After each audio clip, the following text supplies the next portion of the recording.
Canada, as part of the British Empire, actively participated in the transatlantic slave trade and the enslavement of African people. We, the undersigned citizens of Canada, call upon the Government of Canada to apologize for Canada's role in the enslavement of African people. Vanessa Fells is a leader in Halifax's historic Black community. The petition starts by talking about... This is her second petition, wanting Ottawa to apologize for centuries of slavery in colonial Canada. Apologies like that have happened in the past. And then you link it right to today, systemic anti-Black racism exists in Canada today. Absolutely, because there is a direct link between the enslavement of African people and policies and practices that were created that we now call systemic racism. 200 years of slavery from the 16 to 1800s. Look at these chilling newspaper ads from places like Halifax, Quebec City, what's now Toronto. Black men, women, and children bought, sold, dehumanized. Here in Nova Scotia, you would have had slave catchers that were hired to hunt down escaped slaves. We need to talk about that. While Canada may not have been a country yet, it has significantly benefited from the enslavement. The better known history is Canada as a haven.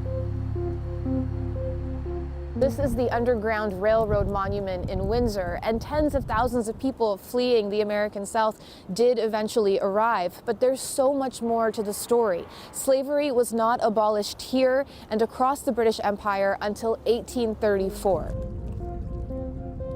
The Detroit River in Amherstburg, southwestern Ontario, a main underground railroad crossing point.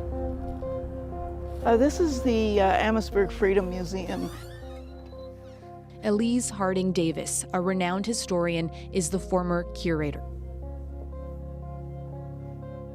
Over here we have these other artifacts that are difficult to look at. The bloody slave ring that you see there was embedded in a tree, and that ring was for the purposes of attaching a slave to punish them. They'd put a chain to it or a rope to it, and they would be beaten. And this happened in southern Ontario, what's now southern Ontario. Yes.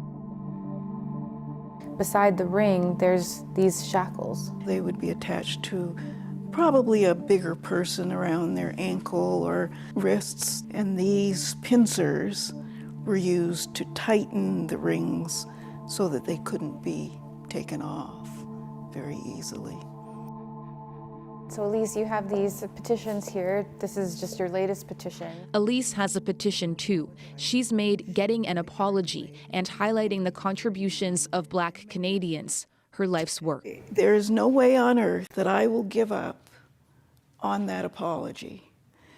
It's a matter of dignifying us. It's a matter of rehumanizing us, as a matter of fact. Who is it going to hurt to make an apology for a gross wrong committed in our country? We are sorry. Campaigners for this apology point to atonements of the past. Offering to Japanese Canadians the formal and sincere apology. From Japanese internment. We apologize for failing to protect you. To residential schools. The state orchestrated a culture of stigma and fear. The treatment of the LGBTQ community. In 2020, as protests for racial justice raged, Prime Minister Justin Trudeau was asked twice, why no apology for slavery? Why haven't you done that, and will you do it? No direct answer. We will work with the Black community across this country, as we have, to respond to their priorities. So we asked the Prime Minister's office again now, and it was a similar response. The thing is, these calls for an apology are not just coming from inside Canada.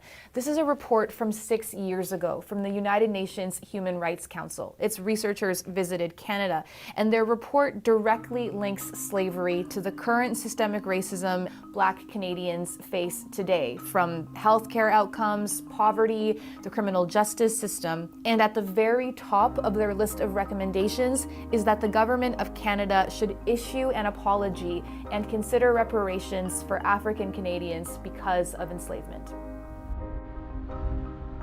Africville in Halifax has long been a symbol of Black Canadian resilience and mistreatment. A close-knit community denied basic services by the city of Halifax, still finding a way to thrive. But then, in the 1960s, it was demolished on orders from the municipal government. The city later apologized. You know, what slavery did was to create these practices and these ideas. So even in so-called freedom, Black people were treated as not fully human. Professor Afua Cooper heads up the Black People's History of Canada project at Dalhousie University. It's a replica church. Replica of the church that was destroyed. Yeah. Thank you. Afua says she first asked Ottawa for an apology for slavery in 2007. Black people have been enslaved in Canada longer than we have been free. When slavery so-called ended, what you had was segregation, a color bar, various forms of racial oppression. So slavery, in a way, created the future based on this idea of Black inferiority. Do you feel like there will ever be an apology? I don't know. I don't know. Maybe the Prime Minister fears that we're going to call for reparations, which we would call for reparations. And what would that look like? Money for one, educational projects, community development, employment opportunities, and the recognition that for over 2 centuries, the country was built on the backs of Black people.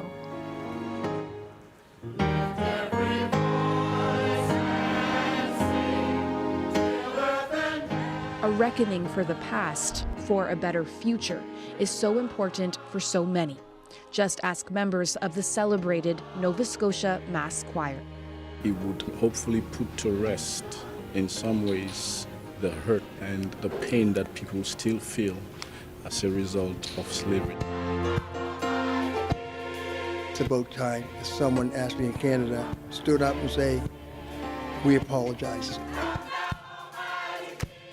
Then maybe we can go on and fix other things that are broken. So, Ellen, this effort to get an apology has been going on for years. What's the likelihood of it happening now?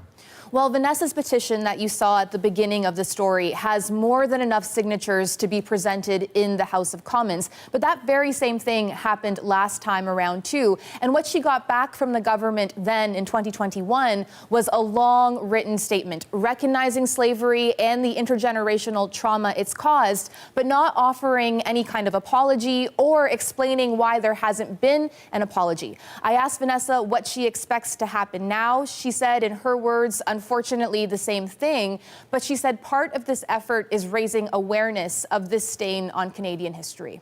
All right. Thank you. You're welcome.